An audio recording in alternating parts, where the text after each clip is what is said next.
నమస్తే. నా పేరు Krishnamraju VVR, president AP editors association. Nara Chandrababu Naidu గారి కలల ప్రాజెక్ట్ అమరావతి. నిజానికి ఆయన అమరావతి మీద చూపించిన ఒక ప్రత్యేక శ్రద్ధ 2019 ఎన్నికల్లో ఆయన ఓటమికి ఒకానొక కారణంగా మారింది. ఎందుకంటే అమరావతి గురించి ఆయన చాలా కలలు గని ప్రజలను భ్రమింపజేశారని చెప్పొచ్చు. అయితే ఇదే అమరావతిలో ఆయన దాదాపు 33,000 ఎకరాల భూమిని సమీకరించారు. దానికి బదులుగా అక్కడి రైతులకు వాణిజ్య, అలాగే నివాస గృహాలు కట్టుకునేందుకు 64,709 ప్లాట్లను పూర్తిగా అభివృద్ధిపరిచి ఇవ్వవలసి ఉంది. అంటే ఆ ప్లాట్లను డెవలప్ చేసి రోడ్లు, విద్యుత్తు, డ్రైనేజ్, పార్కులు, పాఠశాలలు ఇవన్నీ కూడా నిర్మించి వారికి ఇవ్వవలసి ఉంది. అది కూడా ఎప్పటిలోగంటది ఈ రైతులు భూములు ఇచ్చిన 2 ఏళ్లలోగా. అంటే అది 2018 జూన్ కల్లా ఈ ప్లాట్ల మొత్తం ఈ 64,709 ప్లాట్లను రైతులు తిరిగి ఇవ్వాలి. ఇక్కడ చంద్రబాబు నాయుడు గారు ఒక చారిత్రాత్మక తప్పిదం చేశారు. అదేమిటంటే రైతులు ఇచ్చిన భూములైతే ఆయన సమీకరించేసుకున్నారు కానీ రైతులకు ఇవ్వవలసిన ప్లాట్లను ఇవ్వటంలో తీవ్రమైన జాప్యం చేశారు. ఒక రకంగా చెప్పండి, విస్మరించారని చెప్పి భావించాలి. ఈ భూములను రకరకాల ప్రైవేటు కంపెనీలకు పన్నేరం చేసే పనిలో ఆయన నిమగ్నమై ఉన్నారు. దీంట్లో పలు బోగస్ కంపెనీలు కూడా ఉన్నాయి. వాటికి కూడా పెద్ద ఎత్తున భూములు ఇచ్చారు ఆయన. నిజానికి ఆ రోజుల్లో మేము ఇటువంటి భూముల పంపకాన్ని మేము తీవ్రంగా వ్యతిరేకించాం.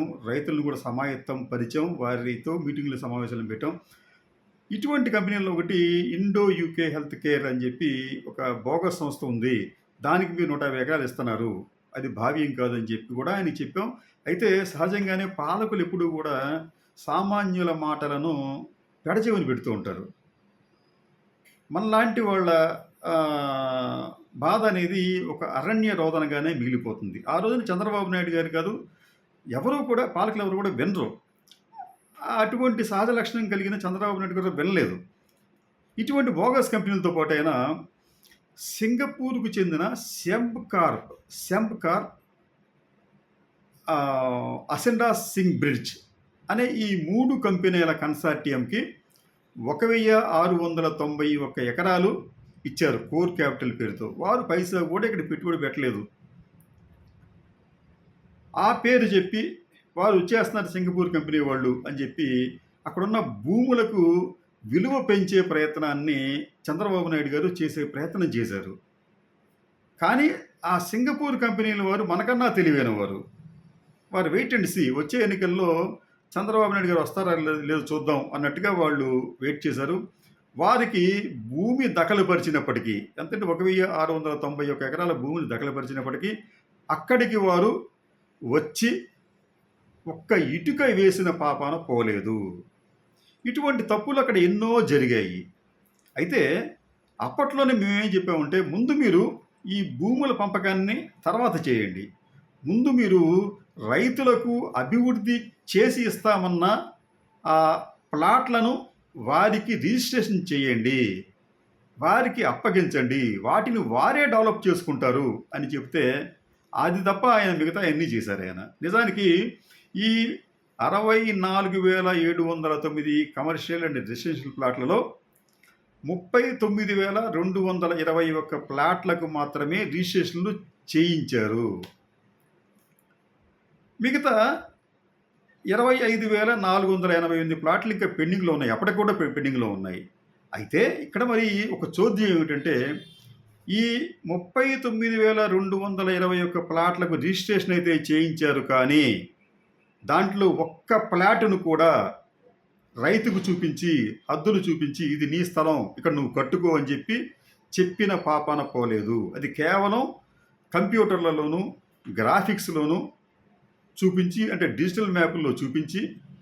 మాయ చేశారు, మభ్యపెట్టారు తప్ప రైతులకు ఫిజికల్‌గా, భౌతికంగా వారికి ఆ ప్లాట్‌లను అందచేయలేదు.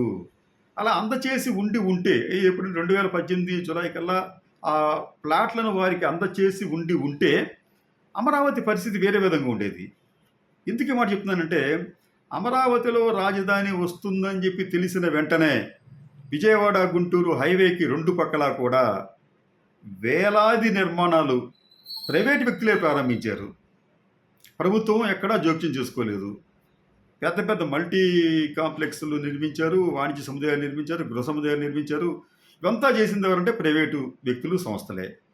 అలాగే మీరు అమరావతిలో కూడా ఆ రైతులకు ఆ భూములు ఇచ్చి వారికి హ్యాండ్ ఓవర్ చేసి ఉంటే వారే దానిని నలుగురు కలిసి డెవలప్మెంట్‌కి ఇచ్చుకునేవారు, కట్టుకునేవారు, లేకపోతే వేరే సంస్థలకు అమ్ముకునేవారు, ఏదో చేసేవారు. అక్కడ ఇమ్మీడియేట్‌గా మీకు నిర్మాణ కార్యకలాపాలు ప్రారంభమై ఉండేవి.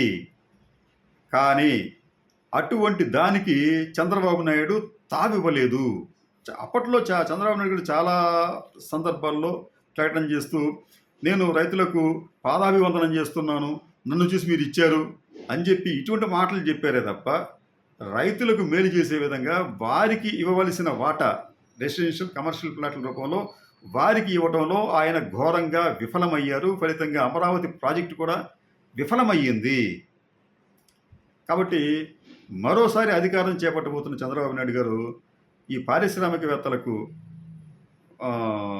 పట్టాలు కట్టే బదులు, పట్టం కట్టే బదులు, వారిని అక్కడికి ఆహ్వానించే బదులు ముందు రైతులకు ఇవ్వవలసిన ప్లాట్లను వారికి అభివృద్ధి చేసి ఇచ్చే ప్రయత్నం చేస్తే మంచిది.